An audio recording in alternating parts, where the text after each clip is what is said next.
All right. It's been too long. Has it been a whole month already? It's Coast to Coast AM. This is Ian Punnett, and with my monthly visit on Coast to Coast, I have to make each show count, and so once more, we've packed it, but it'll be totally worth it. Thank you to everybody who's been keeping in touch in the last month. Love to do that through Twitter. Again, at Deacon Punnett, DeaconPunnett, at Deacon Punnett is my Twitter account. So let me give a shout out to Raven and Johnny B and Benny D and A4, Pat Z, IVI, Random Acts of Heroism, Kevin, Russ, JetX, Terry, Robert, Donna, Laureen. The list goes on. It's really fun. I love to keep in touch with you all, and I send out a bunch of tweets today for both some news items that are coming up tonight and the whole show, which we'll get into coming up in just a minute. First, let me tell you that I saw the movie Silent House today, which was an interesting movie. Not just how it was done, fairly low-budget film shot on HD, I think, and then transferred to film in a house in a remote location, guaranteed to make money.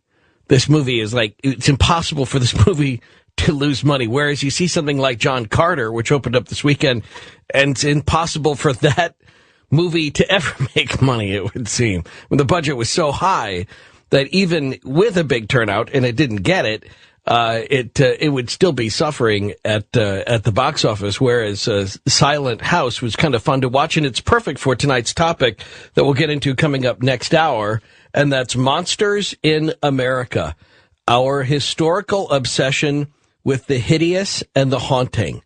We'll get into a broader discussion of what is unique about our American monsters. As I tweeted out earlier, tell me about your monsters, and I will tell you who you are. That's kind of the theme of this book. And there is something about our monsters which is informative about who we are as a people, and you can almost see how all of the major cultural shifts in our country have resulted in a shift in our monsters, be they real or not. And that's another discussion we'll get into coming up next hour on Coast to Coast. Things that are real, that are not a monstrosity, which we turn into the monstrous because it serves our purpose. And other things which we continue to track, thinking someday we may find out whether or not they're real. But in the meantime, they serve our purposes because, well, Americans need our monsters. We'll tell you more about that a little bit later on. But this hour, we are facing what might be another chapter in the book, Monsters in America. There's a couple of stories at coasttocoastam.com I want to bring to your attention coming up next. And one of those is a revisit from something that got posted apparently last night on Coast to Coast AM. The new Phoenix Lights. What is going on in Phoenix? What does it mean to us? Coming up next on Coast to Coast. This is Ian Punnett. Okay, so a bunch of personal things here I'll just pass along real quickly, and then I'll get to the news at coasttocoastam.com. First, as I mentioned, I saw the movie Silent House today with my wife, and as I tweeted out earlier, at just the right moment when something went boo up on the screen, I grabbed my wife's knee. It was so great. She jumped about 3 feet. I think it's like, I think that's one of those moments where it takes any kind of actual, whatever is actually happening on the screen, and it just enhances it. I think I was kind of doing her a favor, kind of like the old days of the B horror movies in the 50s, you know, where suddenly, you know, they would have a shock going in the theater seat or something like that. That's all. I was just providing that. But that having been said, it was still atmospherically, it was a really interesting movie, especially in light of our topic tonight. And we'll talk more about Monsters in America coming up. But I also tweeted out a photo yesterday. I was on a body recovery mission. Sadly, somebody that is the brother of a friend had gone missing, and the local authorities believe that he had drowned in the Mississippi. probably intentionally, but nobody knows for sure yet. And so we were walking up and down the shores of an area with our dogs, and we were looking to see whether we could find any clues to his disappearance. And right there, while we were walking along the shores of the Mississippi, come along people who are water skiing. That's how warm it was this weekend. Almost 70 degrees this weekend, this early in March. This is crazy. We don't get 70 degrees on opening day of baseball up here. And not only were they water skiing down the Mississippi, they were barefooting down the Mississippi. Well, not all of them. I did talk to one guy who I saw strapping on his dry suit, and I asked him, I said, hey, you going to be barefooting too? And he said, no, not since a couple of years ago when I hit a chunk of ice that was submerged just under the water. He said, that hurt. I'm not doing that again. But that's what it's been like lately. Super warm, and everybody's going a little bit crazy. Which brings me to the first of two stories that I wanted to highlight to you at coasttocoastam.com. In the news box, there's a story about two dogs that escaped from their electronic fence, spent some time adventuring. We don't know exactly what they were doing. They were covered in mud, scrapes, and hungry when they showed up, letting themselves into their local pet food shop. Now, I've mentioned this place, Chuck and Don's Pet Food Outlet, before because they're the ones that carried my children's books, which we did as a fundraiser. And it was just also, though, because the guy who posted the story on 5 Eyewitness News here in the Twin Cities is a coastie, a guy named Joe Mason, and he loves Coast to Coast. So I kind of asked if they put it up on the website, just if nothing else, to a guy who always listens to Coast to Coast and George Norrie and all of the rest of us. But it is a fun story to watch, how these two dogs escaped and then went shopping for dog food. They knew where to go to get some treats. And even though it was a long hike, they showed up at the store. And the video was there of them, like, hemming and hawing a little bit outside the store before they decided to let themselves in. You see it there. And then, so there, too, is also a story about werewolves, which will be informative, coming up next hour. And the story about the Phoenix Lights, the return of the Phoenix Lights, just days before the 15th anniversary of one of the major displays of unexplained light phenomenon over the city of Phoenix, Arizona. There was another odd, inexplicable flash of light, this time on live television. Here's the audio from one of the TV stories about this mysterious flash of light which ran, and you can see more of that story on the website. But go ahead, Nathan, just run the audio from that. Trying to figure out what caused that flash in the sky in the Northwest Valley. It happened this morning, right here. If you haven't seen it, here we go. During Andrea's traffic report, look, we're going to slow it down for you right there. Look in the background.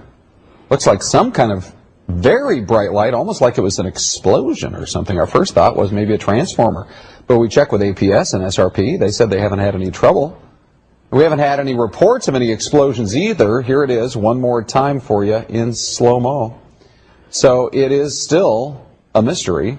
And you can see more of that story if you go to coasttocoastam.com. You can link up to that coverage, and you can see that light for yourself. It's a bright flash of light. It looks sort of like a bomb going off in the dark horizon in Phoenix. And it's not like the other lights, although there have been other reportings recently of triangle-shaped or chevron-shaped lights over one of the suburbs of Phoenix, and that story seems to come at the same time as the anniversary of the original Phoenix Lights as well. We'll talk more about that with Dr. Lynn Katai coming up a little bit later on. But first, let's try to eliminate what that flash of light couldn't be, and that's why we bring in Dr. Sky himself, Steve Cates, on Coast to Coast. Good to talk to you again, Dr. Sky. Well, good to talk to you, Ian. It's been a long time, and good morning to you and all the Coast listeners. Well, you are one of our first thoughts on this because we see a flash of light like that on that video, which, again, people can find at coasttocoastam.com. Just go to that Phoenix Light story. And the first thing is, okay, must be some sort of transformer. It looks like it could almost be an explosion from a gas tank or something that it would be easy enough to trace. Is there any way it could be a meteorological phenomenon? And I don't know enough about lightning strikes or anything else that could account for something like that naturally. Well, I've been scratching my head, along with talking to a lot of experts, and particularly those in the meteorological field. And the particular story is that there's no major bad weather systems at the time that this KSAZ Fox 10 Channel 10 news report with Andrea Robinson was on. So I think we might be safe to say, and very accurate here on Coast, that it's probably not a weather phenomenon. And naturally, when folks do look at that video, it almost reminds me, Ian, of the beginning of the Iraq War, when we saw those big powder bombs coming down with these massive explosions. So having talked to people in the area, nobody recounts or recalls any large, explosive sounds in the area. So again, I'm just saying that it's probably not, and as you're asking me, any known meteorological phenomenon. But something very interesting, and this is another thing that I discounted. We do not live in the Phoenix area in a very active geologic area. But it's interesting as we come to the first anniversary of the Japanese earthquake. Right. Many, many stories were purported about bright flashes like this in and around the area of Japan just before this major earthquake, reminiscent of either methane gas emanations from the earth, but I don't think it's that either here in Phoenix. A very strange phenomenon indeed. Well, no, I think that I want to explore that because that's the kind of natural explanation we either need to highlight or we need to dispose of in pursuit of what it could be. That you're suggesting maybe, a brief crack in the earth, some expulsion of methane gas that gets ignited. That would explain why it didn't make a loud boom. It would have just made perhaps a very loud flashing whoosh, almost like the sound of an amplified magician's trick, right? Very well said. And another thing, even more in a realistic sense, some are saying that in the general direction of where the amplification camera, and by the way, folks need to know that the camera that they're seeing, I'm not specifically knowledgeable about the exact camera, but it looks to me and other knowledgeable people that this is some sort of like a night vision camera that instantly illuminates even the car headlights. They look much brighter than normal. So even though this does look like a large explosion, theoretically, in that area, we don't know. Is there a sewage treatment plant that had a release of methane gas, and that's the simple explanation? Or, going to your hypothesis, again, that it could be something yet unknown in the methane gas area. Right. And also, this is something else, Ian, that I've talked to some other folks saying, now with the preponderance of these handheld lasers, being that this is a high-intensified camera, we don't know. Maybe somebody had high-powered green lasers and it just scanned across. But it really doesn't look like that to me either. It doesn't look like that to me, and you would have thought that if it was that, there would have been something that preceded it and then followed it in the flash, whereas it just looks like really the signature, as you mentioned before, about the kind of video we were getting from the start of the Iraq War when those bombs were going off the background. That's exactly what it looks like, and yet no boom, no reported explosion, nothing that any of the police authorities were able to track down at any level. But then let me ask you another thing. As a meteorologist, and again, we're talking with Steve Cates, Dr. Sky, about the Phoenix Lights updated story that's at coasttocoastam.com for people who are just tuning in. Is it possible that something like that could show up on a radar, a ground radar, one of the Doppler radars? Is there any way that could be measured outside of a camera from any of the existing, 24/7 measuring devices that meteorologists would use? I think that's highly probable, and I'm still talking to some folks that are in that field that are trying to go and get deeper into this. But again, I think the most important thing that we can pass on to the Coast audience is, in making this very unusual and very strange, Ian, is that there were no known bad weather systems in that area at that exact moment. Now, that lends to the thing we were talking about before. If all is calm, the atmosphere is tranquil, there's nothing behind us on the horizon, or on the horizon.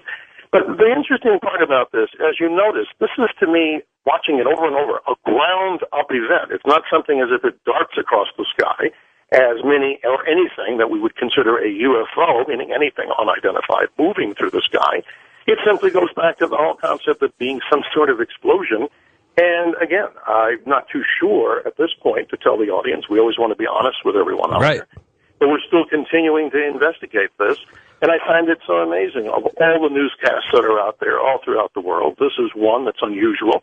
And again, as we're hopefully going to be talking about the Phoenix Lights 15th anniversary, well, Ian, Phoenix, of course, the understatement of the century, the mecca of all strange sightings and continuing over this weekend also.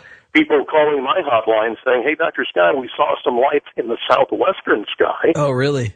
And I want to mention very quickly, I know time may be very limited, but in those particular cases, I want people to know very clearly, one of the hypotheses that I brought about, and I think many people agree today, again, going back to the 15th anniversary of the Phoenix Lights, the earlier events about the 8:15 and 8:45 events were the events that happened to the southwest behind the Estrella Mountains.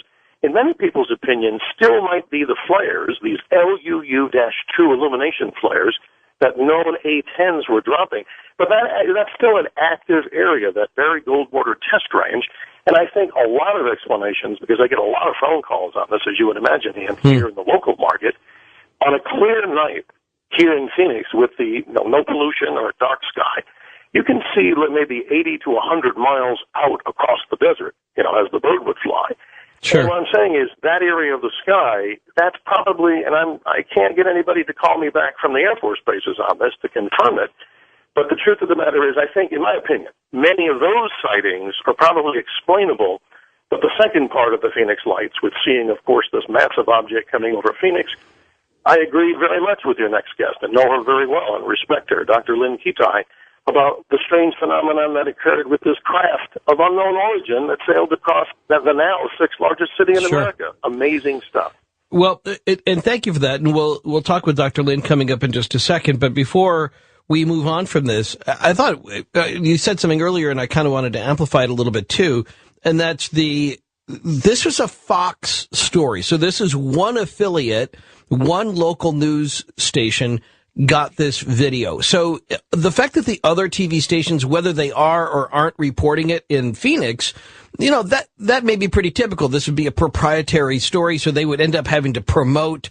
If they're going to report the story, they have to promote another newscast, and they're less inclined to do that unless something like, a governor was shot or something. They just generally don't do that kind of thing. But what surprised me, and I haven't been able to determine anything, and I just want to ask in any of the conversations you've had, whether you've heard it, if an explosion like this goes off in the background, would that not cause an alarm with local Homeland Security? Would they not have scrambled a jet, a helicopter? Is there any record for any of those nearby military bases that they took action after this was seen on live television? Well, you bring up a very good point, and I'll be very honest again with the audience. I do not know that. And that's talking with some people, I've kind of asked the same kind of question, but do not have any calls back on that because I'm not a government official, just a person who's a journalist in the media who's obviously trying to find out answers. And as you know, as a fellow journalist, many, many times, no matter how hard we call, we still do not get a call back. But that doesn't mean that we're going to stop investigating this. I would imagine that smarter people are out there on scene or looking in that area and things that we may never know. But they should, and this is the concern. If they know that there's nothing to this, they ought to throw a wet blanket over it and say, look, here's what happened. Just so you know, it's been fun to talk about it, but here's what really happened and explain it. If they don't have an explanation, they ought to not stonewall and just make it seem like they don't want to embarrass themselves by saying we don't know what it was. They ought to be more forthcoming and say, we didn't respond. We didn't send a helicopter. We didn't fly over. We didn't know where to send anybody to. And just be human about it and see whether or not that either helps or hurts in a further explanation of the story.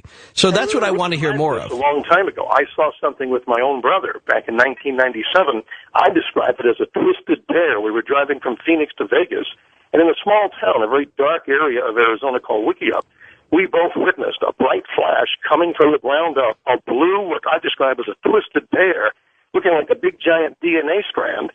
And to me and my brother, nobody's ever explained that. So then again, we're seeing these bright flashes in the state of Arizona, totally inexplicable at this point in time, but we'll continue to keep the Coast audience updated on this because it is a very important subject. And Ian, also, as you know, this is a great week to look at the sky for the great conjunction of planets that we have and all the other great things. Not only Arizona, but the entire coast audience gets to see, back to the astronomy side, so many wonderful things in the sky this week. And pay attention to the sun, folks, because of all the powerful flares that we're getting. It's amazing. That's right. And that was a question that some people had, whether this was connected to that, but it doesn't appear so. We're getting a lot of northern lights, by the way, up here in Minnesota, too. So just a little further north of the city, a little easier to see. But it's been exciting because of all of that activity. Well, thank you, Dr. Sky, for bringing us up to date. We go from Steve Cates to Dr. Lynn Kitai, who I think it was like 2-3 years ago, we had a conversation about this very same thing. The mystery lights over Phoenix. In this case, it's a mystery flash. And you can go see it by clicking on to coasttocoastam.com. Tell you what we'll do. We'll roll the numbers coming up next because I see a lot of phone activity. So we'll take a couple of calls on this. Maybe you've got, a really good question or an observation for Dr. Lynn Kitai, too, about the Phoenix Lights flash on the 15th anniversary coming up next on Coast to Coast. This is Ian Punnett. I want to read you a little bit from Monsters in America before we get back to the discussion of the Phoenix Lights. We'll take some calls with Dr. Lynn Kitai coming up in just a second. These are the words of Scott Poole, who writes, Americans have an undeniable taste for the monstrous in all its forms, a taste in evidence from the time of the earliest colonial settlements. The narrative of American history can be read as a tale of monsters slain and monsters beloved. Witches and other night creatures infested the New England woods, and the devil-inspired savage servants to combat the Puritans. Demonic rites and horrible shapes from beyond the grave lived in the shadows of the southern plantation household. Sea serpents trawled the waters of the oceans where whalers and slave ships knit the new country into a world of commerce. Wild men and savage beasts prowled the virgin woodlands where America cut its railroads and canals, built its settlements, and created a market revolution. After the Civil War, the American obsessions with race and violence became the bloody cords of memory that held the Union together, a union that in the 20th century combined an idealistic rhetoric of democracy with the crassest of imperial endeavors. After World War II, terrifying visitors from other worlds came to tell this new imperium of its doom, while murderous maniacs hunted its citizens relentlessly on the highways, in the forests, and even at summer camp. Monsters in America are everywhere and come in every genus and species. We'll get back to that coming up next hour on Coast to Coast. I think you'll find it a very interesting discussion of what is and what isn't a monster. What are real monsters? What are the monsters we create, and why do we need them? That's next hour. Been tweeting about that a lot. Love to do it at Deacon Punnett. Later on this week, I'm also going to send out a photo of something that I've been involved with. I'll just tell you a quick word on it, and then we'll get back to the phones and the conversation about the Phoenix Lights. On Wednesday, we're trying to have a night without hunger. It's one of those things that some churches across the country are doing, one night with your local food shelf. So if you support a local food shelf, be aware of the effort coming up on March 14th, a night without hunger. If you're inclined to make a contribution to a food shelf, that's a good time to do it so that the food shelves are stocked. If, we can't end world hunger, each and any of us want to perhaps, but we probably can't in our lifetime. But we can do is have one night without hunger. And if you are in touch with a local food shelf, if you're involved, just be mindful about the coming 14th. If you've never done it before, I think you'll find it enjoyable. My parish did a ton of tuna. That's what we are taking contributions for, a ton of tuna. We're right about, as I understand it, we're somewhere in the area between 3,000 and 4,000 cans now.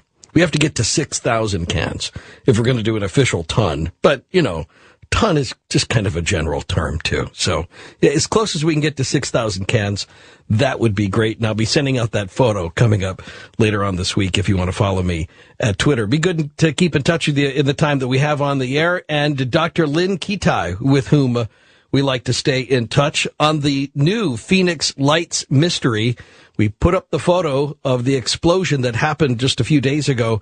We're following up next on Coast to Coast. This is Ian Punnett.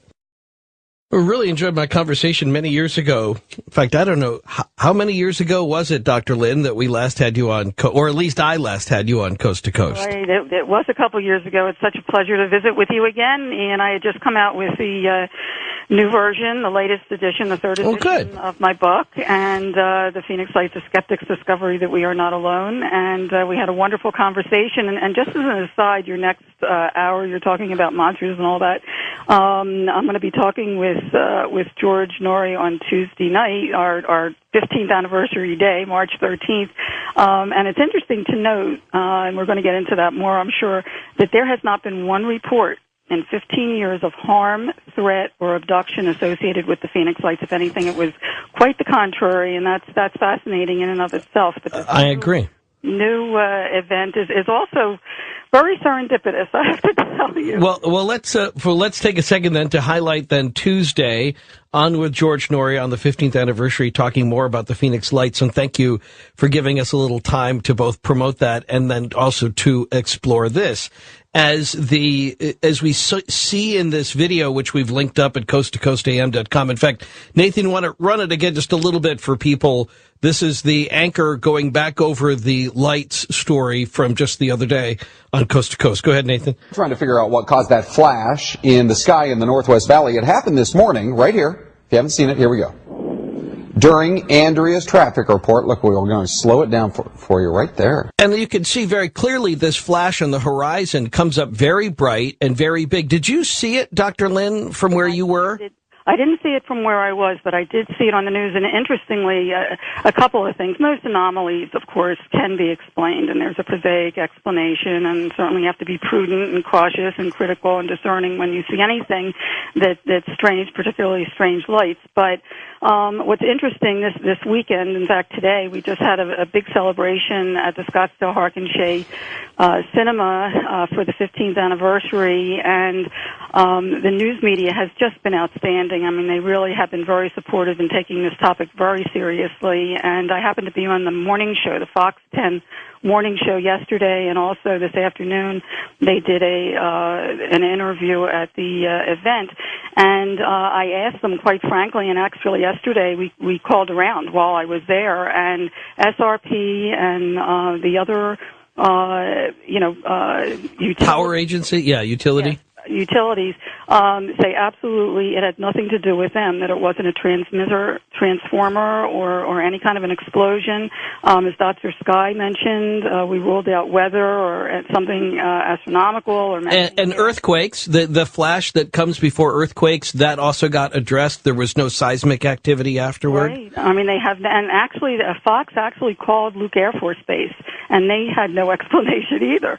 So we're left with really a question. What was it? And ironically, and it's just probably a coincidence, but it's interesting that right before, actually it was April 21st, 2008. I don't know if you recall, there was another anomalous sighting of orb formations in the northwest sky.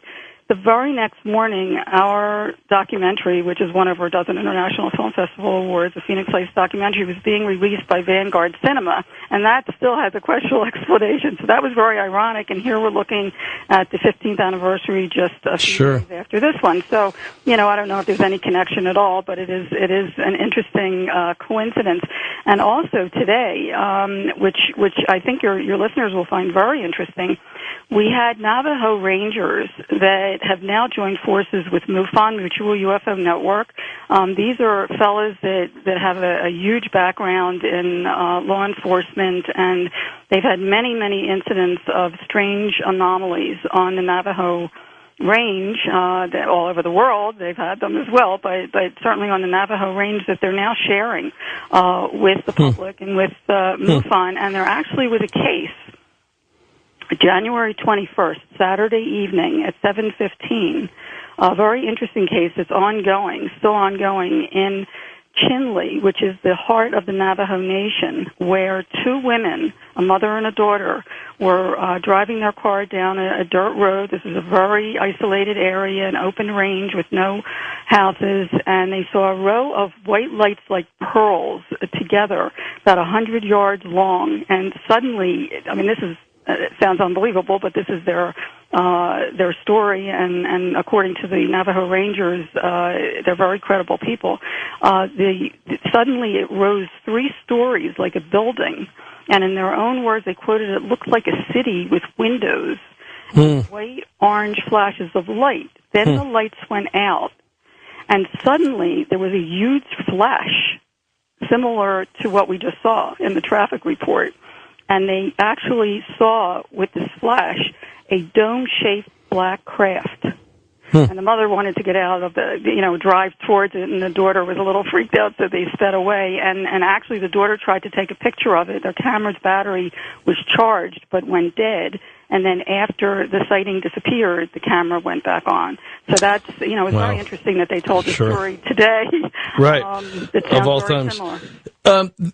Again, if you want to link up to Dr. Lynn Kitai, you can by going to coasttocoastam.com. It'll take you to her website, and there, too, you can also find out about the new expanded edition of the book on the Phoenix Lights. I have some people in the Phoenix area who want to join in the conversation on the phone, but before I do, let me just ask you then, because this is different than the Phoenix Lights. I mean, the idea of this explosion in the horizon, soundlessly, apparently, but something big that makes at least a booming flash of light, even if it didn't make the sound of a boom.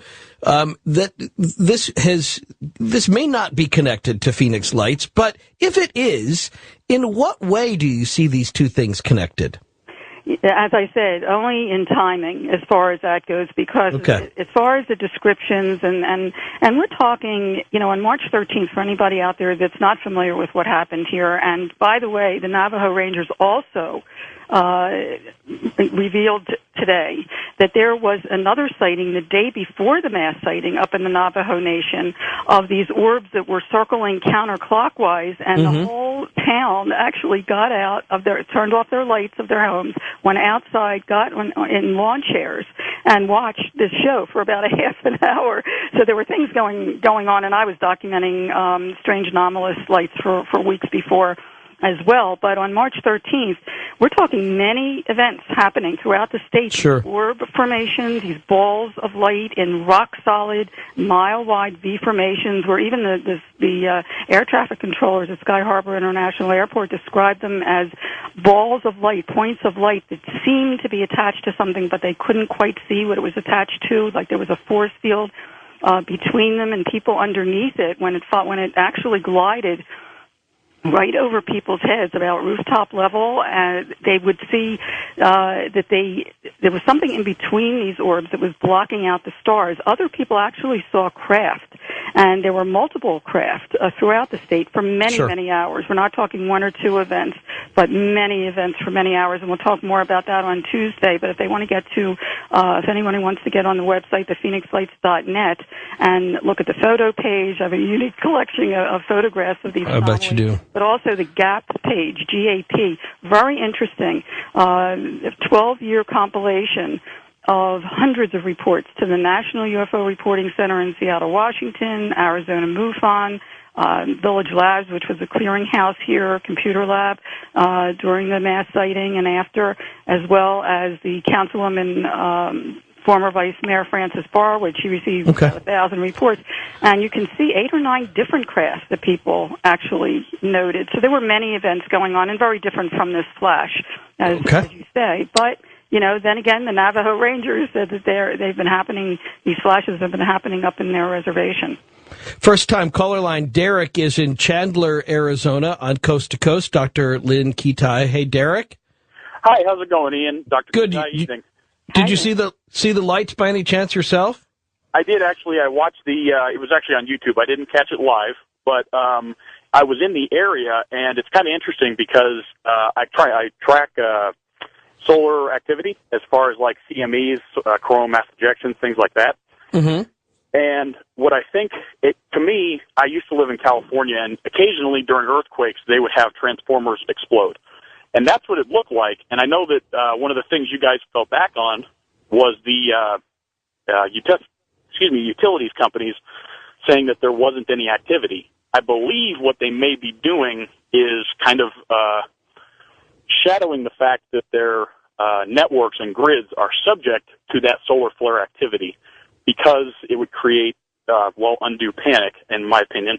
And, as a result, they're covering that up. And I think it was a transformer, and I don't think that that's really a coincidence. Well, there have been transformers that have, exploded, or there's been problems with them, and they have reported them. But, I'm open. Yeah. In fact, Fox has asked the public they've asked an inquiry for the public to get back to them if they know anything. And so far, no one has come forward with any kind of reasonable, logical explanation. And as a public utility, I don't know that they wouldn't be, and I think state to state it may change, but they would be breaking the law in some states if they withheld information like that, because of that, the unique arrangement that they have licensed with the public. They have to be much more forthcoming. They can't be like another corporation, which might be able to bury something like that that's unflattering or potentially scary. West of the Rockies, Justin is also just south of Phoenix on Coast to Coast for Dr. Lynn Kitai. Justin? Hi. Hello, how's it going? Great, thank you. Oh, doing good. Hey, I'm from Phoenix, born and raised here, and I remember the Phoenix Lights when I was a child. I remember seeing them and talking about them with my dad and listening to Art Bell talk about them. So this is a wonderful, it's almost a reliving of the same thing for us. And I didn't get to see these ones. However, hearing the news stories the next day totally fascinated me. And I remembered back when I went into the Navy, and I was one of the fellow Navy men who was going to boot camp with me on the airplane. He was a Navajo guy. Mm. He was born and raised on the Navajo Nation, never had been outside of the reservation. He and I started talking right away. Of course, I was fascinated with his culture and upbringing. And we formed a friendship. And through training, he and I talked a lot, and I asked him about the Northern Lights. And he looked at me straight ahead and said, "Oh, those are our visitors from the heaven." Phoenix Lights. You mean the Phoenix Lights? Right. Yes. So the first ones. He said those are our visitors from heaven. He said those were our chiefs told us, and they passed down for centuries. He says we know exactly what those are. Those have been with us forever. And he told me a little more about his heritage. He has Hopi blood with him, and he said that part of the tradition being passed down is that Hopis believe that we, here in the state of Arizona, we are a hotbed for visitors from heaven. We have clear skies most of the time. There's very little rain, very little clouds. They can come here, and the humidity is such that it's very appropriate for their equipment to work in low humidity areas. Also, with the Grand Canyon, it's a great place to hide a spaceship for a day or two if you need to come out and do some study or reconnaissance out in the desert. Okay. And interesting. So talking with him throughout my Navy career, I learned a whole lot about what Native Americans believe is extraterrestrial activity associated with the first Phoenix Lights. Right. Well, okay, go ahead. The question. Now, can I interject a little something? Yep, well, we're going to run out of time here, though, too, so go ahead. Okay, that's a great statement, because not only do the Hopi have protocols to invite these intelligences in, but very interestingly, if you look at the photo page on the Phoenix Lights Network, and in science we look for repeatability, you'll see that the orbs, these anomalies that I document on 35 millimeter, keep popping up where South Mountain and the Estrella Mountain Range intersect, and in between those two mountain ranges is a basin where the Gila River Indian Reservation is, and they had invited me to present my substance abuse prevention education program 6 months before the mass sighting, and I called them after the mass sighting to say, these pictures keep showing that these things are popping up right in that area. Did you see anything on March 13th, strange lights? And they started to giggle, and I said, is that funny? And they said, are you kidding? We've been looking up at them for centuries. We call them sky people, light beings. It's part of their culture. It was the first time that I ever heard of that. And when I started looking into it, not only do they call the estrellas, meaning star in Spanish, by the way, the gateway to the stars. They believe that there's a gateway or a portal in that area, which is just fascinating when you really look into the indigenous cultures and their belief for centuries that there are other intelligences out there that they welcome and they actually invite them because they believe that they come to give them inspiration and motivation and comfort. Well, there you go. And it's just as I feared we were out of time there, Justin. So sorry we could never get to your question, but long preamble, and I hope that Dr. Kitai's observations there validate what you were experiencing. So thank you for that. And thank you, Dr. Lynn. Again, coming up then this Tuesday night on Coast to Coast with George Norrie, and we'll be visiting the 15th anniversary subject once more in a longer appropriate form on the way later on this week on Coast to Coast. Thank you so much for squeezing us in. And again, you can link up to Dr. Lynn Kitai at coasttocoastam.com. Have a great night. Thank you. And coming up next, the monster terrifies because it represents the terrifying fate of our own bodies. All of the creatures of folklore and popular culture raise unanswered questions about the bodies we inhabit. We're going to talk about the monsters that are real, the monsters that aren't, the things that we make into monsters and why. Monsters in America, coming up next on Coast to Coast. This is Ian Punnett. Well, we are replete with doctors tonight, aren't we, on Coast to Coast?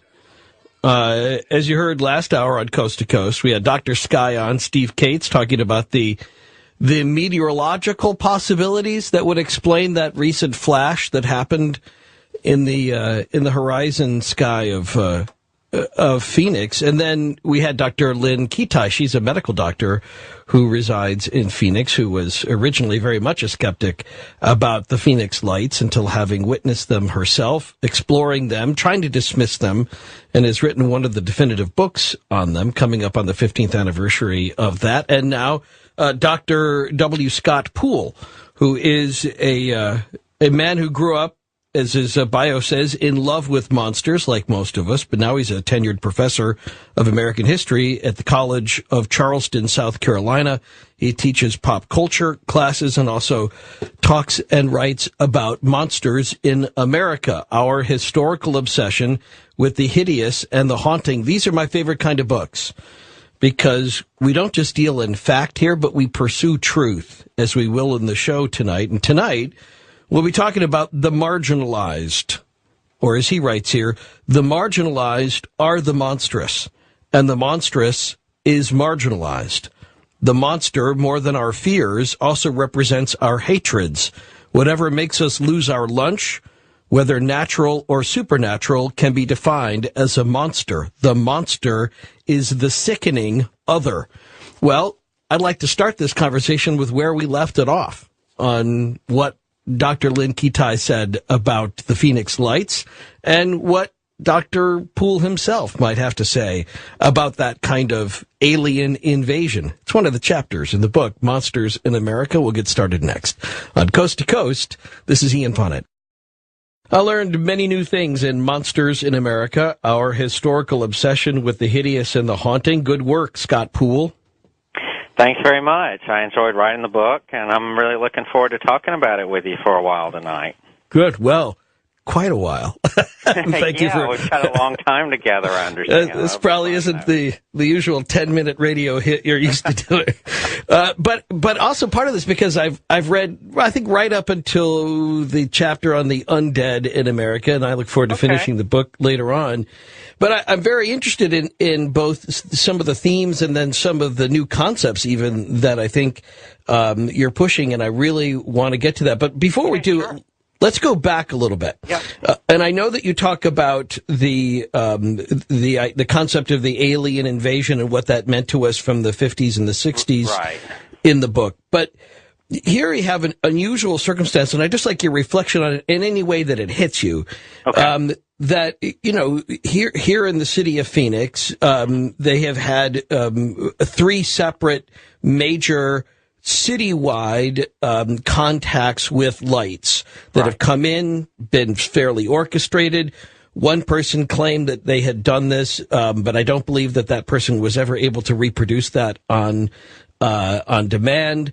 There's video. There are thousands of people who have seen things which cannot be explained by some of those things that were offered. And then just recently, this mysterious explosion that happened in the early morning in Phoenix, which nobody can track. Nobody can find out where the explosion happened, where the big ball of light is from, and we linked it up. But what, as somebody who is both a historian and somebody who thinks about monsters and somebody who thinks about our relationship to these types of subjects, what do you see or hear in that ongoing story that piques your curiosity or confirms some of your other theories? Well, I have been reading about this for the past few days, and, like a lot of sightings of all kinds of, prodigies and extraordinary phenomenon through history. And, hopefully we'll kind of go back and talk about how even the Puritans were seeing things. Oh, yeah. It's difficult to explain exactly what they were. But what interests me about it ultimately is what these stories mean, what is at stake in the kinds of stories that we tell about phenomenon that we can't explain. Obviously the world is full of those kinds of phenomenon, and to some degree, I think that we see and that we find what we've been culturally conditioned to see and find. So whenever there's these kind of discussions, there's this kind of automatic split between, okay, we've got the skeptics on one side that are going to, try to give us some kind of empirical explanation for what's going on, and then the believers on the other. And I don't ever think that it's quite that simple, in the sense that as a historian, I'm really most interested in, what sort of counts as knowledge, what counts as verifiable. And what does these sort of events mean to people? Well, I don't, and in the book itself, as you know, makes this in a way sort of extraordinary claim at the beginning that monsters are real, that academics ought to take monsters seriously. And what I mean by that is not necessarily that monsters have some kind of ontological reality, something we could test in a test tube or put on a table in a lab, but rather they're real in the way that every kind of social construction is real. Take something like democracy. You can't put that in a test tube either. But it certainly has reality, and it certainly has real-world effects in the material structures of society. All right, now, as somebody's going to be like your worst nightmare of a student, I'm going to go back to what you said, and I'm going to try to pull it apart a little bit, because I'm curious about what you said there in regard to the Phoenix Lights. Right. In light of what I've read in your book, is that I think the question here is, when you talk about, I think the door is open for skeptics to be able to say, aha, here's how it is. This is what happened. I think that if skeptics could step up and explain, here's the explosion, this is where this came from, or these are where all these lights came from. I think there's a large percentage of the people that right now would fall into the believer category, that would switch over to the skeptic category and go, aha, quickly. It was nothing. But the fact that vacuum exists, there isn't anything that explains it. There isn't anything that comes in and says, this is all that it was, and nobody can replicate it. Nobody's been able to explain the depth and the breadth and the repetition of it. That is what leads to people going, well, until I hear otherwise, I'm going to believe what my eyes tell me. Right. And I accept what you're saying about cultural predisposition to believing one way or another. But I think there's a lot of people who are inclined to not believe that there are, for example, UFOs flying overhead every minute, who, when they see something like that, say, until you can explain to me that that's not a UFO, I'm going to go with what my eyes say. What do you think of that? Well, I think that has been part of a much larger discussion in American history about the nature of science. I actually discussed some of this in the book in relation to the American obsession with the sea serpent right. in the 19th century, which is, as you know from the book, really centered on this debate between our eyewitness reports. Again, you know, what I've seen with my own eyes, is that good enough? And there were actually very many in the scientific community early in the 19th century that said, sure. I mean, a scientific mind like Charles Lyell, the famous geologist, he was a big believer in the reality of sea serpents, in part because he had collected all of these eyewitness accounts. Right. And this actually became a part of the professionalization of science, where science and where the scientific community felt like it could stake out its claims. And one of the things that they decided after several embarrassing incidents where a number of local scientific societies had gotten behind the belief in the sea serpent, only to have it proved wrong. And so, you know, they staked out the ground on, you know, eyewitness accounts are not good enough. We have to have something that's reproducible. We have to have something that we can experiment on in a lab. And until we have that, it is not incumbent on us to believe. And I think that's really sort of the difference there. I mean, you're suggesting rightly, I think, that, you know, for many people it's sort of, I need you to show me why this isn't true. And right. I think kind of what comes at this from the other side, the more scientific worldview, is I need you to show me why it is. Well, but I think the interesting part of that is either one. And we're talking about monsters in America, and I know that this inevitably intersects many different ways with religious upbringing. Absolutely. I think this is actually sort of the beginning of sort of the conflict between religion and science. But I think that part of that is it demands a leap of faith for science as well. And I think that's kind of the claim here, I think, for something like the Phoenix Lights or other phenomenon, is what science wants, and I'm not anti-science at all. I love science, and I'm fascinated with what science can and can't do. But science wants the same leap of faith that religion gets. And what it says is, although we can't prove it yet, trust us, someday we will prove that this isn't true, which is just as much of a faith statement as, say, you know, the Nicene Creed is. It asks for you to say, okay, I'm going to trust that you will and that whether science does or doesn't is immaterial. And sometimes, often, the scientists are proven wrong. I give you, for example, on the sea serpent conversation, which we should be more specific about. There was a period of time, and why don't you explain a little bit more here, Sure. A time when sea serpents were popping up everywhere in the American news landscape. Every lake community, every whaling ship, it seemed, was seeing a sea serpent. And not just American science for a while, but American pop culture was fascinated with it. I mean, it really kind of became, I say in the book, it really kind of became the monster of the 19th century. And yet, what we also know is that in some respects, perhaps, some of the explanations of sea monsters might turn out to be encounters with giant squids, which had, up until a certain point, not actually physically been discovered yet, except they were being witnessed, they were being seen by, by seamen, or the sailors were encountering them where they really were attacking boats. And they were seeing this and they were reporting it, and they couldn't necessarily be taken seriously because they had no physical proof of it.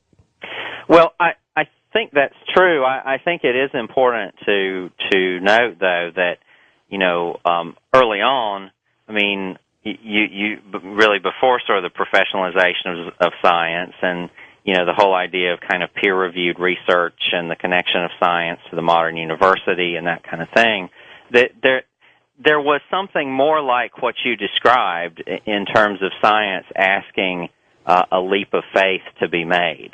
I think that in the case of, say, one example that I came across was the Boston Linnaean Society. Explain that, if you would. Well, the Boston Linnaean Society, of course, it was named after Carl Linnaeus, the Swedish taxonomist. He was very famous for sort of creating this conceptual filing cabinet of the world, really. Genus, species, those sorts of terms and categories come to us from him. And this New England Society was convinced, its membership, and it's actually, I should add, it's very respectable membership. I mean, some of the more important natural scientists in New England were involved in this. They were sure in about 1818 that they had discovered the spawn of a sea serpent. It was about a 3-foot-long snake that had some very strange markings that they could not identify with anything that they knew. And the society really more or less staked their reputation on this find. And unfortunately for them, Louis Agassiz, who is this very famous Harvard natural scientist, essentially proved that it was a common New England water snake that had some sort of skin disease, and that kind of accounted for the markings. And the Linnaean Society was gone by 1821. I mean, just a few years later. I think some public embarrassments like that, combined with the inability to produce a specimen in the way that was later possible for the giant squid, for example. Right. That really led to this split that you're talking about between a popular culture and a folk culture that was fascinated with these kinds of creatures and that took eyewitness accounts very, very seriously, and a scientific community that thought, these claims were very ambiguous and a little amorphous. And again, until we've got the specimen in a lab, we cannot say that they exist. Well, and that's kind of the beauty of this discussion we'll be getting more into, too, is sometimes, the strongest arguments against the belief in something get loudest just before they're proven to be true. So, I only bring up the giant squid just because I think it's interesting that in light of all of the years and all of the samples and all of the underwater photography, it wasn't until 2004 that a giant squid was actually photographed in its natural habitat. I mean, that's extraordinary to think in the timeline of history that it took that long. And I think that the same may be true eventually for other monsters in America, perhaps, if we look at them that way, like Bigfoot. But before we go any further into that, let me ask you to define monster, because I think that already we could talk about the monstrous size of natural things, or we can talk about monsters in terms of the things that scare us, that exist in the shadows that we can't see except with our imaginations. How do you define monsters for monsters in America? Actually, in the book, I start out by saying that I'm not going to define monsters, which I think has driven some academic reviewers of the book pretty crazy, because academics always like to have, sharp, straightforward definitions of things. But then you do.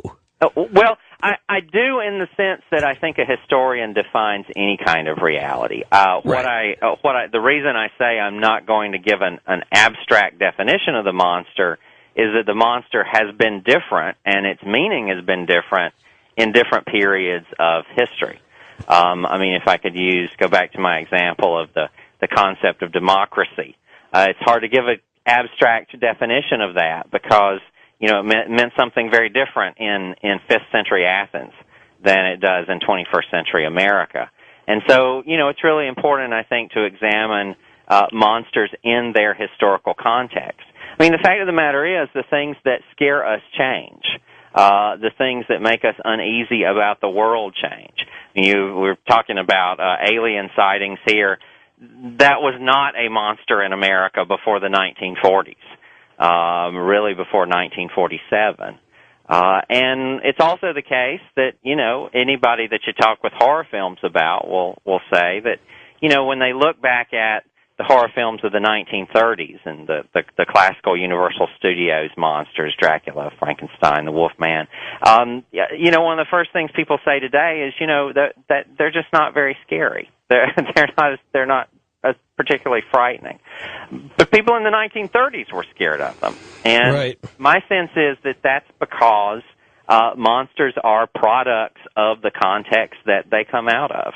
And so it's hard to say the monster is always this. Sometimes it's the thing with 1,000 eyes. Sometimes it's the serial killer. Sometimes it's the sea serpent.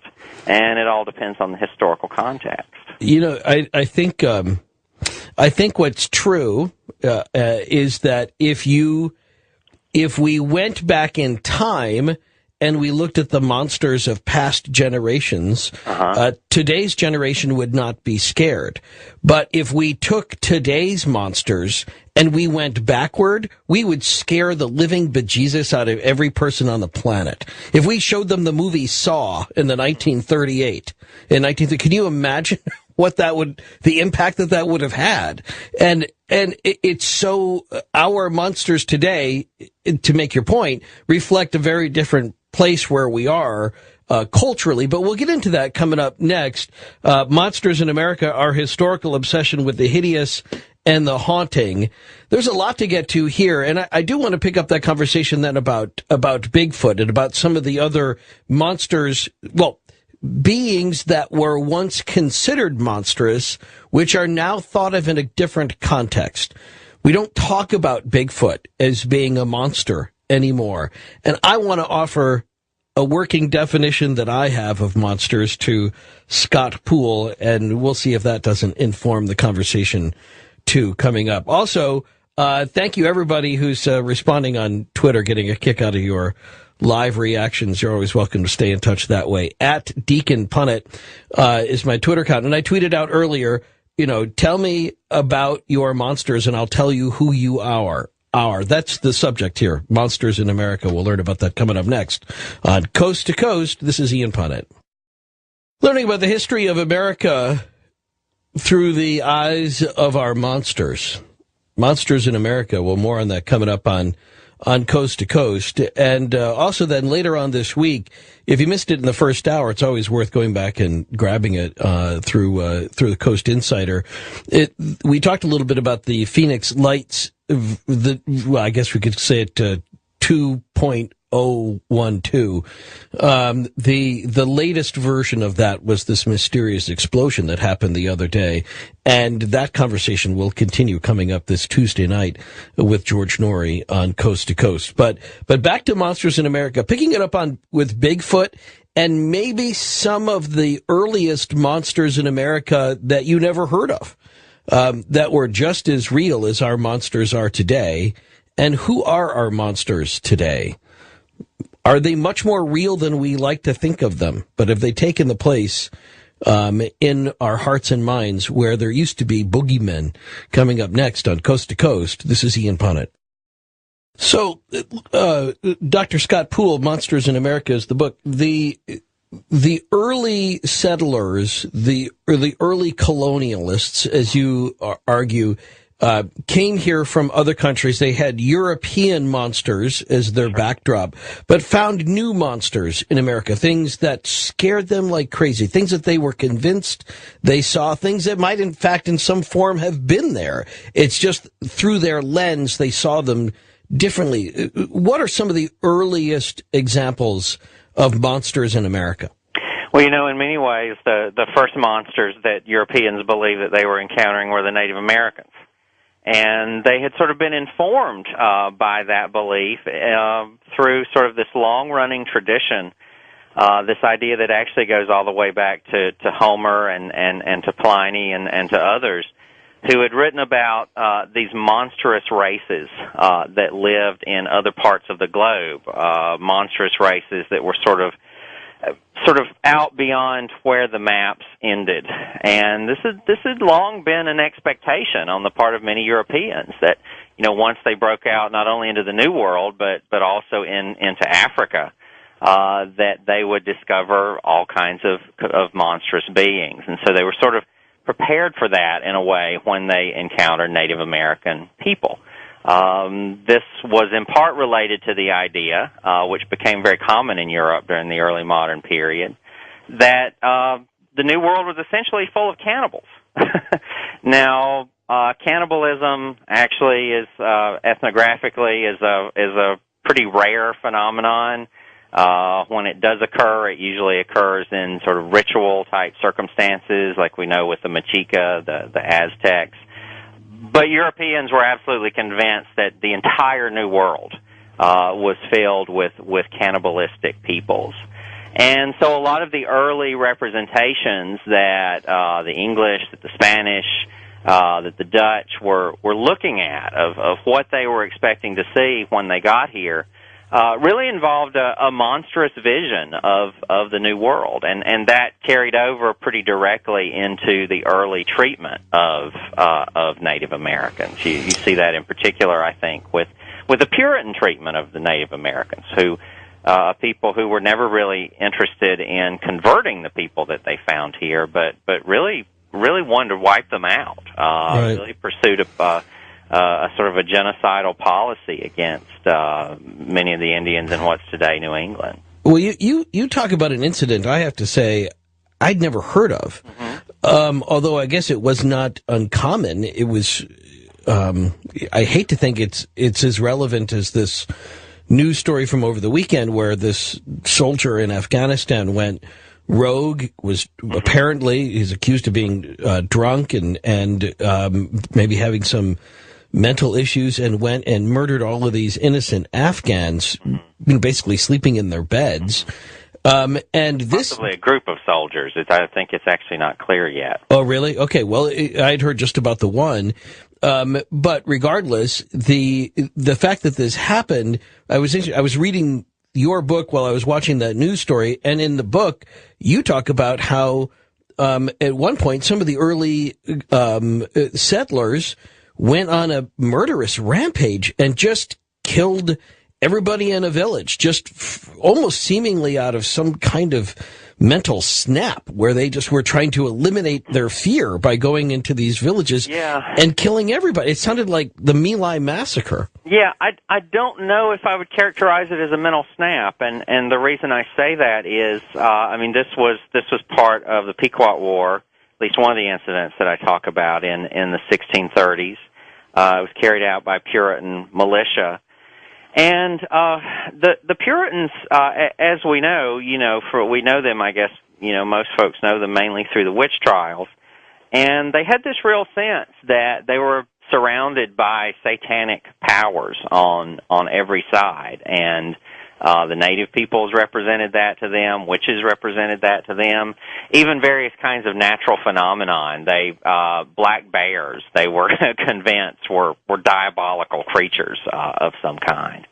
And so I think that kind of their mental habit, their frame of mind, was that they were confronting satanic enemies when they confronted the Pequot and the Narragansett and some of these other native peoples. So yeah, I think you're referring to this incident along this native village along the Mystic River, near Long Island Sound, actually, where they essentially just sort of go in and wipe out everything that moved, and wrote about it afterwards. I mean, this is not something anybody was ashamed of. I mean, a very famous New England historian, William Bradford, recorded this, and said things like, as they burned, as they fried in the fire, and the streams of their blood were quenching the fire, it was like a sweet sacrifice to God. So this was not seen as a shameful episode. It was kind of their understanding of the covenant people at war with the demonic. Well, and I think this, you'll understand when I say that period was pre development of psychology, so we have nobody there to mark that.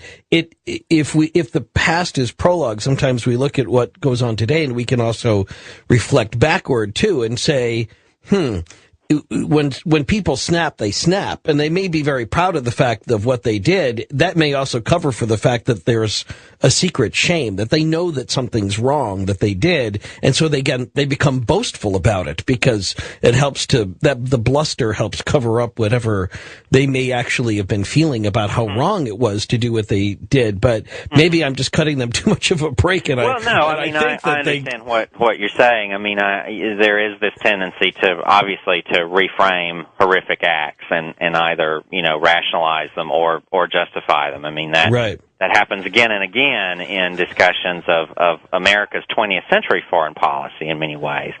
But, I think it is important to know that, you have Puritan leaders like Cotton Mather who really develop a whole mythology of the Native American peoples, where he says, these are people who are the children of Satan. That's a term that he uses.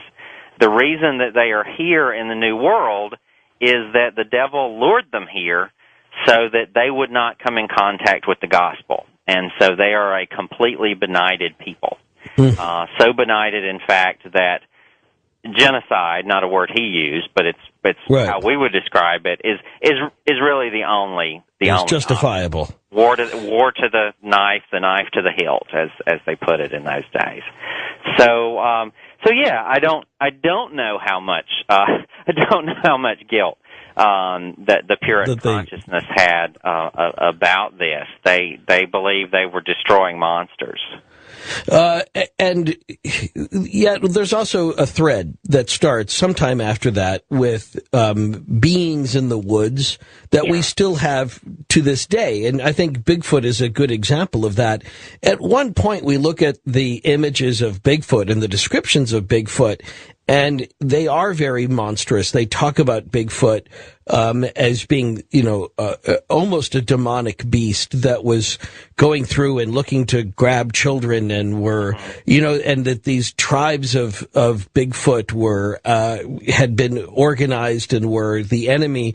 And now we don't think of Bigfoot that way. And in fact, in many states have passed laws, even just theoretically, suggesting that if you ever encountered a Bigfoot, it would be against the law to kill one. Right.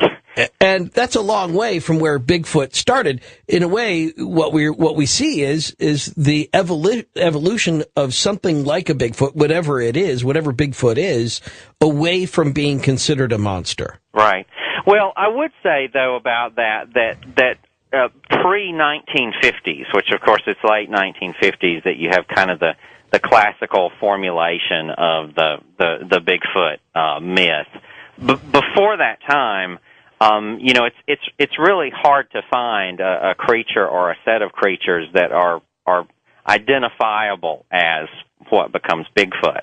I think that what happens after the sightings in the Pacific Northwest in the late 50s is that you have kind of a constructed tradition where, you look back and you see these sightings in the early part of the 20th century, the sightings of the wild children in Puget Sound and on some of the islands off of the Pacific Northwest, and then that gets connected to Native American mythology, some of which I guess sounds like a little bit like the wild man of the forest and that kind of thing. But I'm not sure that before the 1950s there's a really strong tradition of that creature. I think that you are right, though, that in the late 20th century, we have this idea of kind of these Pacific cryptids, these peace-loving cryptids who don't really do any harm. We actually have this regional cryptid known as the lizard man in Lee County, South Carolina. And I visited Lee County last summer and was really struck by the fact in a lot of my conversations with the locals that they were very concerned to tell me that the lizard man never attacked anybody. He attacks their cars, it turns out, but he doesn't attack individuals, and also that he's a vegetarian. They really wanted to impress that fact on me, that this is not a sort of a horrific, ferocious kind of monster. And I wonder, actually, if, and this is really just sort of off the top of my head, it's not something I've fully developed, but I wonder if maybe as in modern America, there's kind of this more of a sense that there are fewer enchanted places. There are sort of fewer dark forests. If we're sort of creating happier monsters, at least the monsters of folklore, than was experienced at one time.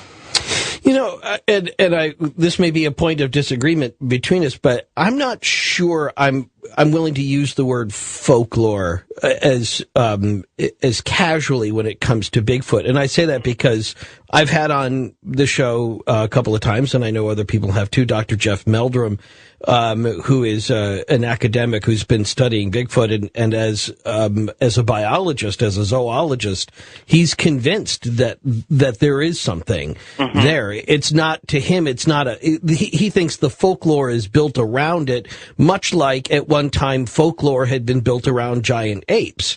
And it was presumed until the beginning part of the 20th century that there really weren't giant apes. Right. And that it was just part of the imagination, the native imagination. And then it's proven that they are, and now they're a protected endangered species, and we have them in zoos. So I guess I'm not willing to disconnect the stories of the wild men or the hairy men, or more specifically, the stories, the Native American stories. And I think you're very culturally sensitive, and I can see your effort on doing that in the book. But I fear that if we look at it and we just say, well, that's those Sasquatch legends, that's a different thing. It's not a different thing to them. And so to them, I think they see the continuity between Bigfoot and Sasquatch, and they see the stories of the wild men or the giants, right? That was the hairy giants that existed in the woods. They see those things as one and the same. Although the they that you're referring to are not obviously Native Americans who first created and circulated those stories in connection with their own larger mythological systems. They are, more recent contemporary people who are making connections between the media sensation, which it was of the sightings of Bigfoot and all that went along with that, and earlier kinds of tales. And so, to me, regardless of the whole discussion of what kinds of empirical evidence we have for these sorts of creatures, that still exists as folklore. Folklore doesn't necessarily mean it's not true, just like the term myth doesn't mean it's a fraud. And that's actually a very important point to me in the book, is that the existence of monsters has to be taken seriously by historians because people believe in them. Their lives have been informed by them. I mean, our previous discussion about this massacre on the Mystic River, that was an actual happening, and that was an actual happening that was informed by a set of beliefs. Right. And so while it is not, I don't think, incumbent on any of us to believe something that there is not empirical evidence for, I do think it's incumbent upon serious scholars to take those kinds of stories seriously and to take them at face value. Well, and I'll contrast that with the conversation we had again in the first hour about these most recent lights over Phoenix, or in the backdrop of Phoenix anyway, in this most recent case, is that there was an aspect to that which was being discussed from the perspective of the local Native American groups, and there's a couple of them outside of Phoenix, and to them, this is completely consistent with the stories that they've been passing down for generations. So there is in a way, there's sort of no news here, because this is always what they've seen. They've always experienced these lights. And if that has been going down, if that has been passed along for generations before the Phoenix lights 15 years ago, it almost doesn't matter whether it goes back 5 generations or 15 generations. It goes back at a time that predates the appearance of the Phoenix lights, but at the same time seems to inform them. It explains them in a way which is culturally different than what many of the rest of us are coming at it from a rationalistic mainstream viewpoint. Right. And actually that's an important part of this discussion, is that, often with Bigfoot, with the question of flying saucers and extraterrestrials, with the sea serpent as well, there's often, even among believers of those things, there's often this kind of fuzzy line between the rationalist believers and those who want to see these things as phenomenon of the supernatural. Right. So, for example, with the sea serpent, you did have in the 19th century a scientific discourse that surrounded it. You also had people claiming, well, what is actually being seen is Leviathan, right. this creature from the Bible. Right. And sometimes those two seemingly very disparate discourses, kind of crunched up against one another. I think you see that kind of in the kind of the Bigfoot community today as well, because, as you and your listeners know, I mean, there's a good bit of dissension between those who would take the more cryptozoological view. These are animals that we have not discovered yet. Once we discover them, they will then fit into this larger rational framework that we have of the world. And then on the other side, those who see Bigfoot as a kind of a spiritual sign, sure, as a kind of a portent and an omen, maybe the remnants of an older, wiser race right. that has something to teach us. And the same kinds of discussions happen with extraterrestrials. What I see as a kind of a historian and somebody looking at our culture in that is that people are bringing a lot of different narratives to unexplained phenomenon and fitting those phenomenon into those narratives. I totally see that, and I think that's a fair point. Live television. Here's the audio from one of the TV stories about this mysterious flash of light which ran, and you can see more of that story on the website. But go ahead, Nathan, just run the audio from that. Trying to figure out what caused that flash in the sky in the Northwest Valley. It happened this morning, right here. If you haven't seen it, here we go. During Andrea's traffic report, look, we're going to slow it down for you right there. Look in the background. Looks like some kind of very bright light, almost like it was an explosion or something. Our first thought was maybe a transformer. But we checked with APS and SRP. They said they haven't had any trouble. We haven't had any reports of any explosions either. Here it is one more time for you in slow-mo. So it is still a mystery. And you can see more of that story if you go to coasttocoastam.com. You can link up to that coverage, and you can see that light for yourself. It's a bright flash of light. It looks sort of like a bomb going off in the dark horizon in Phoenix. And it's not like the other lights, although there have been other reportings recently of triangle-shaped or chevron-shaped lights over one of the suburbs of Phoenix, and that story seems to come at the same time as the anniversary of the original Phoenix lights as well. We'll talk more about that with Dr. Lynn Katai coming up a little bit later on. But first, let's try to eliminate what that flash of light couldn't be, and that's why we bring in Dr. Sky himself, Steve Cates, on Coast to Coast. Good to talk to you again, Dr. Sky. Well, good to talk to you, Ian. It's been a long time, and good morning to you and all the Coast listeners. Well, you are one of our first thoughts on this because we see a flash of light like that on that video, which, again, at just the right moment when something went boo up on the screen, I grabbed my wife's knee. It was so great. She jumped about 3 feet. I think it's like... I think that's one of those moments where it takes any kind of actual, whatever is actually happening on the screen, and it just enhances it. I think I was kind of doing her a favor, kind of like the old days of the B-horror movies in the 50s, where suddenly, they would have a shock going in the theater seat or something like that. That's all. I was just providing that. But that having been said, it was still atmospherically, it was a really interesting movie, especially in light of our topic tonight, and we'll talk more about monsters in America coming up. But I also tweeted out a photo yesterday. I was on a body recovery mission.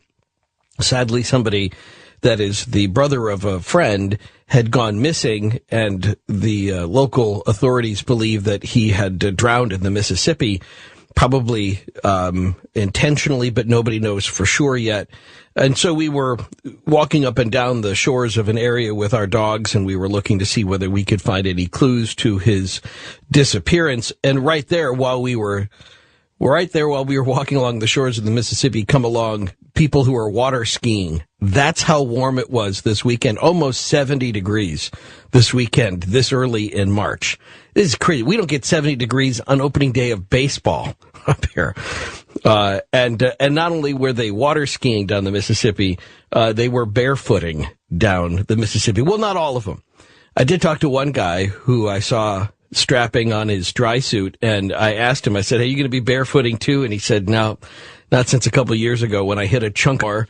And that's Monsters in America, our historical obsession with the hideous and the haunting.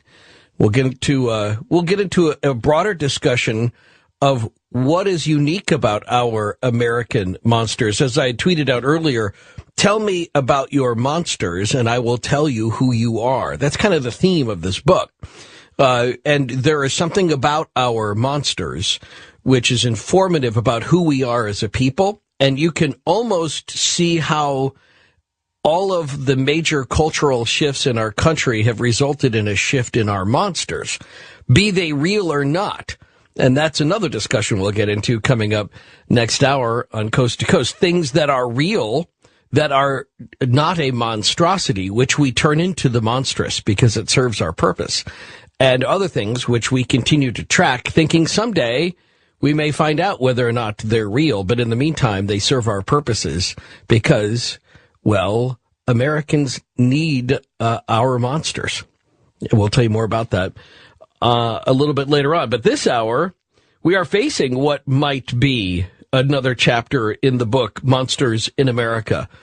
There's a couple of stories at coasttocoastam.com I want to bring to your attention coming up next. And one of those is a revisit from something that got posted apparently last night on Coast to Coast AM. The new Phoenix lights. What is going on in Phoenix? What does it mean to us? Coming up next on Coast to Coast, this is Ian Punnett. Okay, so a bunch of personal things here I'll just pass along real quickly, and then I'll get to the news at coasttocoastam.com. First, as I mentioned, I saw the movie Silent House today with my wife, and as I tweeted out earlier, ice that was submerged just under the water. He said, that hurt. I'm not doing that again. But that's what it's been like lately. Super warm, and everybody's going a little bit crazy. Which brings me to the first of two stories that I wanted to highlight to you at coasttocoastam.com. In the news box, there's a story about two dogs that escaped from their electronic fence, spent some time adventuring. We don't know exactly what they were doing. They were covered in mud, scrapes, and hungry when they showed up, letting themselves into their local pet food shop. Now, I've mentioned this place, Chuck and Don's Pet Food Outlet, before because they're the ones that carried my children's books, which we did as a fundraiser. And it was just also, though, because the guy who posted the story on 5 Eyewitness News here in the Twin Cities is a coastie, a guy named Joe Mason, and he loves Coast to Coast. So I kind of asked if they put it up on the website, just if nothing else, to a guy who always listens to Coast to Coast and George Norrie and all of the rest of us. But it is a fun story to watch, how these two dogs escaped and then went shopping for dog food. They knew where to go to get some treats. And even though it was a long hike, they showed up at the store. And the video was there of them, like, hemming and hawing a little bit outside the store before they decided to let themselves in. You see it there. And then, so there, too, is also a story about werewolves, which will be informative coming up next hour. And the story about the Phoenix Lights, the return of the Phoenix Lights, just days before the 15th anniversary of one of the major displays of unexplained light phenomenon over the city of Phoenix, Arizona. There was another odd, inexplicable flash of light, this time on light. All right. It's been too long. Has it been a whole month already? It's Coast to Coast AM. This is Ian Punnett, and with my monthly visit on Coast to Coast, I have to make each show count. And so once more, we've packed it, but it'll be totally worth it. Thank you to everybody who's been keeping in touch in the last month. Love to do that through Twitter. Again, at Deacon Punnett, DeaconPunnett, at Deacon Punnett is my Twitter account. So let me give a shout out to Raven and Johnny B and Benny D and A4, Pat Z, IVI, Random Acts of Heroism, Kevin, Russ, JetX, Terry, Robert, Donna, Laureen. The list goes on. It's really fun. I love to keep in touch with you all, and I send out a bunch of tweets today for both some news items that are coming up tonight and the whole show, which we'll get into coming up in just a minute. First, let me tell you that I saw the movie Silent House today, which was an interesting movie. Not just how it was done, fairly low-budget film shot on HD, I think, and then transferred to film in a house in a remote location, guaranteed to make money. This movie is like, it's impossible for this movie to lose money, whereas you see something like John Carter, which opened up this weekend, and it's impossible for that movie to ever make money, it would seem. When the budget was so high that even with a big turnout, and it didn't get it, it would still be suffering at the box office, whereas Silent House was kind of fun to watch, and it's perfect for tonight's topic that we'll get into coming up next hour.